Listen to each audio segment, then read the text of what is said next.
শেখ হাসিনার সরকার, ফ্যাসিস্ট সরকার, এই সরকারের সাথে ধর্ষকের ভালো সখ্যতা ছিল, এরা ধর্ষকদের বিচার করতো না হাসিনার পতনের কারণে। কিন্তু আমরা আসলে কাঠামোটা ভাঙতে পারিনি। আমরা পূর্বের গণঅভ্যুত্থান থেকে দেখেছি 69-এ যখন আইয়ুবের পতন হয় তখন কিন্তু এরশাদেরও জন্ম হয়, তারপর 90-এ যখন এরশাদের পতন হয় তারপর হাসিনার মতো স্বৈরাচারেরও জন্ম হয়, কিন্তু পরবর্তীতে যেন কোনো স্বৈরাচারের জন্ম না হয় সেই কাঠামো আমরা ভাঙতে পারিনি, যার ধারাবাহিকতায় এখনো শ্রমিকের উপর গুলি চলে, এখনো বাজারে সিন্ডিকেট বিদ্যমান, এখনো দেশে ধর্ষণ চলছে। শুধুই কি ধর্ষণ, এখনো আমরা দেখতে পাই রাষ্ট্র ধর্ষকের বিচার করতে পারছে না, অক্ষম রাষ্ট্র।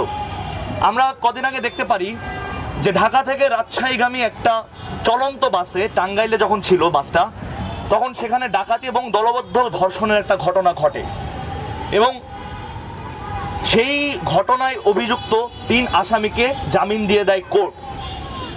জনগণ জানতে চায় যে রাষ্ট্রের সাথে ধর্ষকের কিসের এত সখ্যতা, কিসের এত বন্ধুত্ব। আমরা যদি জরিপ দেখি, বিভিন্ন জরিপ অনুযায়ী, জরিপের দিকে খেয়াল করলে আমরা দেখতে পারবো যে যত বছর যাচ্ছে প্রতি বছরে বছরে ধর্ষণের সংখ্যা বাড়ছে। আমি আপনাদের একটু তথ্য দিব, খুব বেশি না। মানবাধিকার সংস্থা আইন ও সালিশ কেন্দ্রের তথ্য অনুযায়ী 2018 সালে ধর্ষণের শিকার হয়েছিলেন 732 জন নারী। 2020 সালে এসে সেই সংখ্যাটা দাঁড়িয়েছে 1627 জনে এবং 2020 থেকে 2024 সেপ্টেম্বর পর্যন্ত ধর্ষণের শিকার হয়েছিলেন 4787 জন নারী। ঠিক আছে, এগুলা যেহেতু শেখ হাসিনার আমলের সরকারের ব্যর্থতা, সেহেতু এগুলো আমরা ইন্টারিমের আমল নামায় লিখবো না। কিন্তু সেপ্টেম্বর এবং অক্টোবর এই 2 মাসে 774 জন নারী যে ধর্ষণের শিকার হয়েছে, এই বিষয়ে ইন্টারিম কি জবাব দিবে?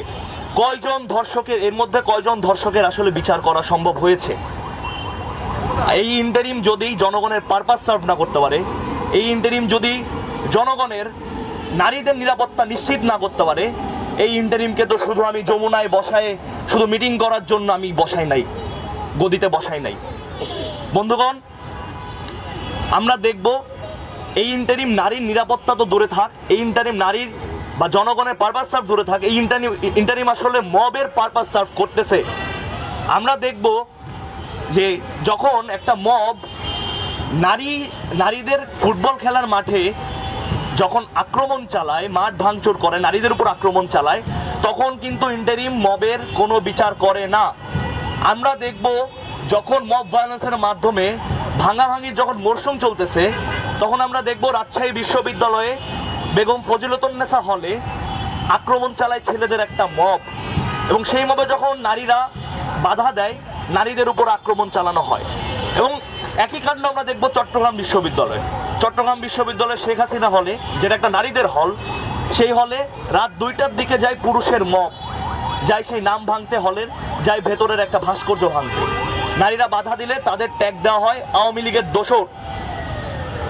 এই ট্যাগিং এর রাজনীতি আমরা পূর্বেও দেখছি, একটা দল করছে। সুতরাং এই ট্যাগিং এর রাজনীতি করবেন না, যারা করছে তারা পার পায় নাই। আমরা দেখলাম যে সেখানে নারীদের নিরাপত্তা দূরে থাক, সেখানে মবের বিচার দূরে থাক, সেখানে 9 জন নারীকে বহিষ্কার করা হয়েছে শুধুমাত্র প্রতিরোধ গড়ে তোলার জন্য। বন্ধুগণ, এই ইন্টারিম এখন পর্যন্ত নারীদের নিরাপত্তা দিতে ব্যর্থ। শুধুমাত্র নারী নয়, দেশের জনগণকে, আপামর জনগণকে নিরাপত্তা দিতে ব্যর্থ। আমরা দেখেছি 2020 সালে ব্যাপক আকারে ধর্ষণ বিরোধী আন্দোলন হয়েছে।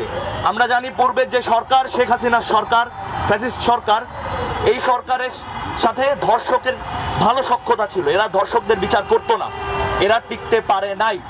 সুতরাং ইন্টারিম যদি ধর্ষকদের বিচার না করে, এরাও টিকতে পারবে না। আজকের এই বিক্ষোভ সমাবেশে আমি আমার বক্তব্যে এটাই পরিষ্কার করে দিতে চাই যে এই ইন্টারিম সরকার নারীদের এবং দেশের সর্বস্তরের জনগণের